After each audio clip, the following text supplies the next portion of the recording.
Ամենացավալին այն է, որ մենք բոլորս ականատես ենք լինում գործող իշխանության եւ եկեղեցու միջև այդ հակադրությանը, իմ կարծիքով դա չպետք է հայնարանացվել եւ դա պետք է իրականացվել փակ դռների հետևում,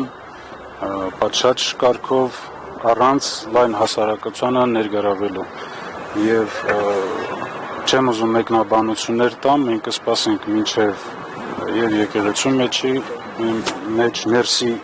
ներսում ինչ զարգացումներ կլինի, ինչ որոշումներ կլինեն եւ ըստ այդմ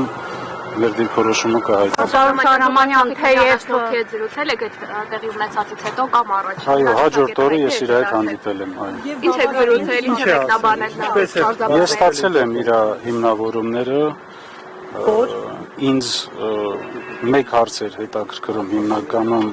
արդյոք այդ հանդիպումը